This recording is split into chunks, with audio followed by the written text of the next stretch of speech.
Hey there booktube, welcome back to my channel. Thank you for coming back.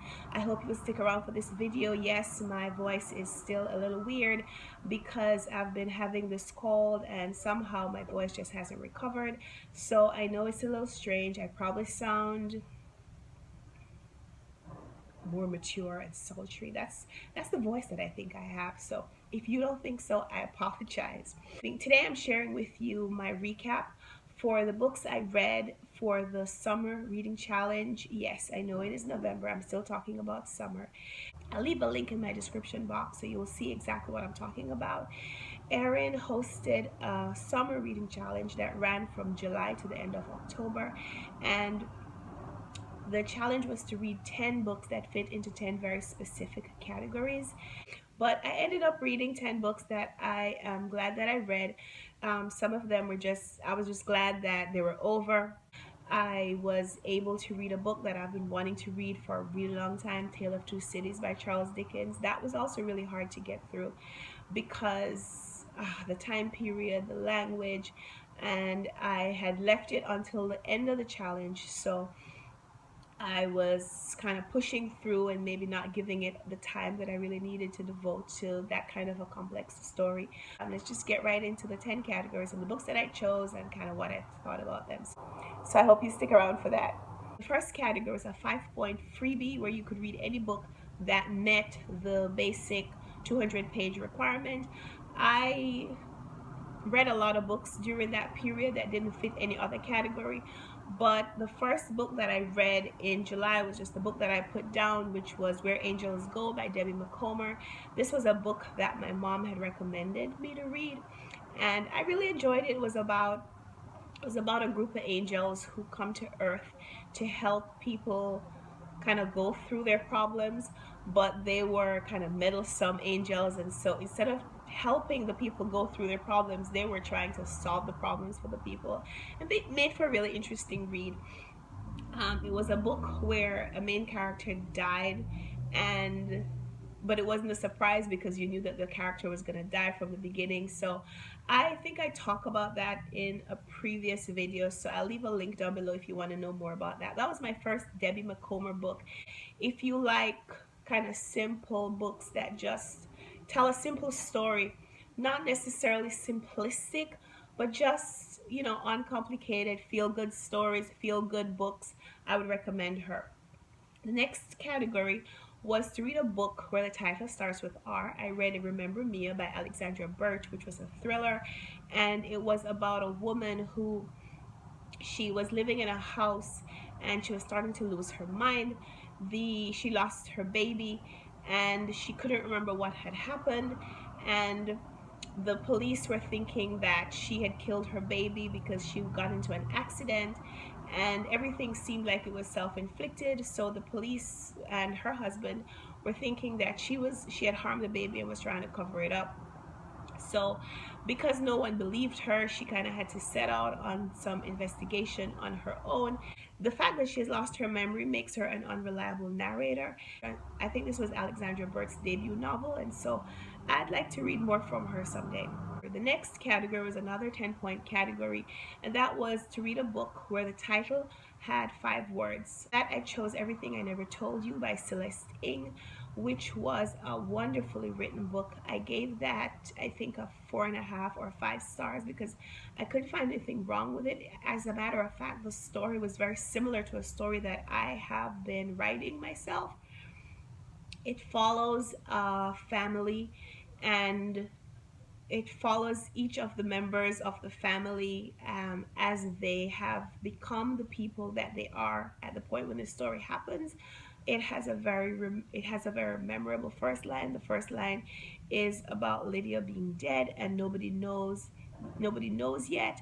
Lydia is one of the children in the family, and the fact that she has died and her family doesn't know yet is just a very jarring start to a book.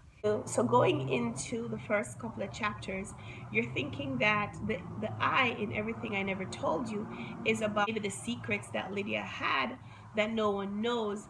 But then you realize that as each person's story is being told, the I is every other character in the book, and it made for a very, very interesting read. The next category was to read a book that had a blue cover. I chose The Rosie Effect by Graeme. This was the second book in the Rosie series. I'd previously read The Rosie Project, which I thought was hilarious and laugh out loud funny. The Rosie Effect didn't pack quite the same punch. The next category was worth 20 points. That was to read a book that had twins as characters. I read Slapstick by Vonnegut. This was my first Vonnegut work, and his writing style was very unique.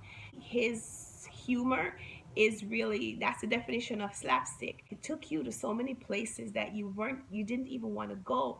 These twin characters were described as being so grotesque, so ugly, so monstrous that their parents didn't want them and they sent them to live in this place. And the twins were really geniuses, but they hid their genius from everyone except themselves. And they spoke in this like gibberish.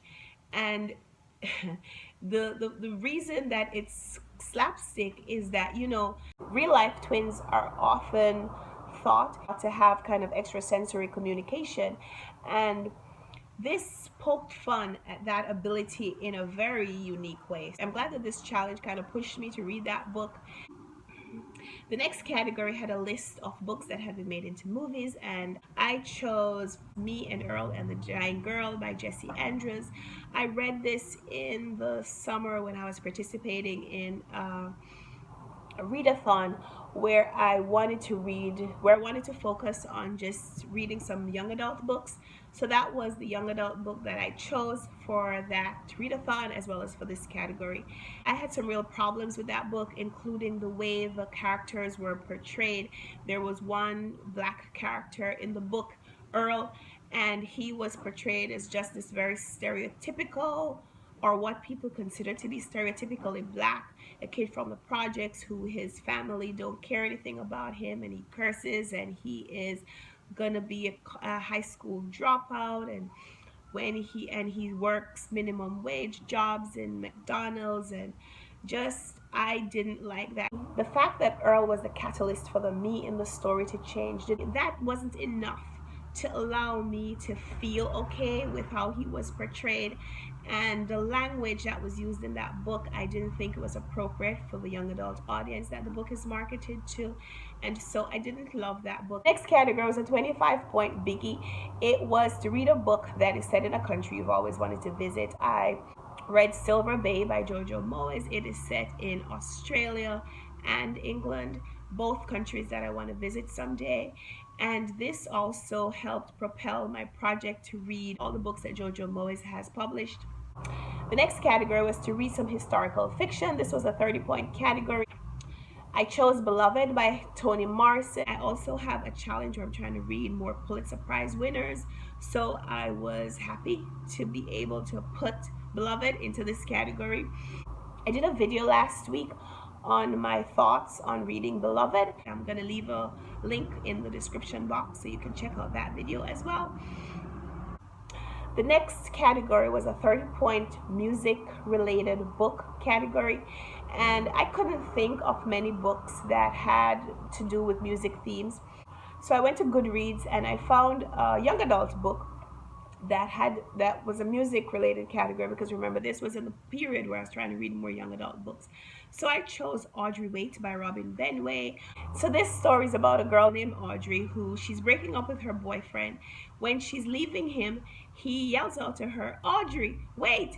And she doesn't wait. So he is so caught up in that being their last words that he writes a song about her entitled Audrey Wait.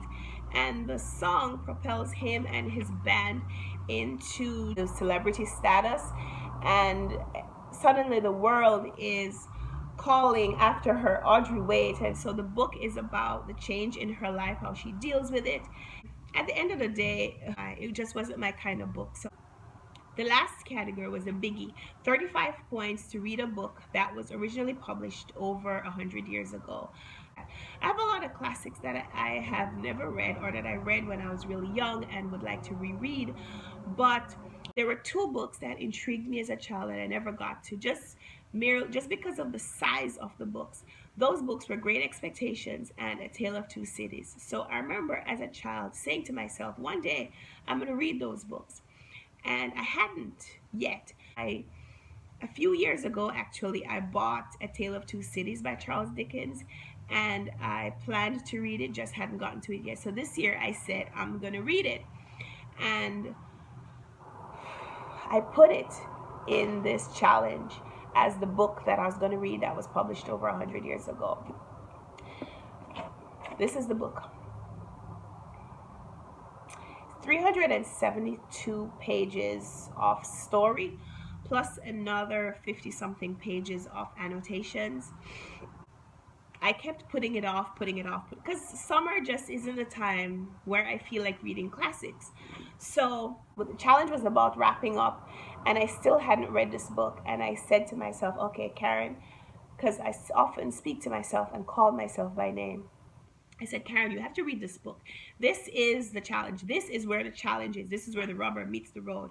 So I gave myself a week to read this book. That was the week I got sick. And so I said, okay, I'm home. I can't do anything. I can't go anywhere. I'm just going to sit. I'm just going to read. So I read this book, and I finished it on October 31st. It was the last book, last category, last day. And so that made it a little bit more meaningful for me. I still don't know if I understand everything that happened in this book, because there was a lot of details, a lot of imagery, a lot of references. It is also historical fiction because it takes place during the French Revolution, and the fact that the French Revolution was a period of history that I'm always really fascinated about. Paris, France is a place that I really want to visit someday. The book was really meaningful. I'm glad that I read it, and I'm glad that because I read it, I completed the challenge. So those were the 10 books that I read. Of the 10 books, I only own 2 of those books, and the other books I got from the library. That was my summer reading challenge. I was awfully happy to have wrapped it up. I got my complete 200 points. I was really excited. I've done this challenge before. I haven't always finished. There were other people who finished the challenge early and went on to do a bonus round, which was to do the same challenge over again with different books. And some of those people finished the bonus round even before I did. No pressure, no competition. I was just happy to read my 10 books. And maybe next time I will dedicate myself to only reading the books that fit into that challenge, so I can do the two rounds. But we'll see. No pressure, no promises. So later on, I'm going to make a video where I'll share with you some of my November reading goals.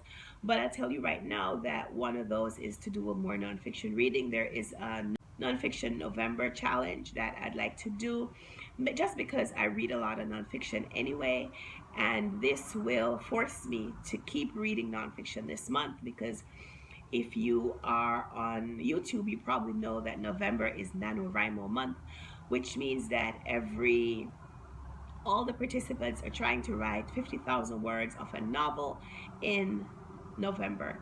So it's going to be a big writing month, but the nonfiction challenge will also force it to be a big reading month. So I'm looking forward to doing that. So I think this video has gone on long enough. So we'll talk later. Thanks for watching. Have a great day. Bye.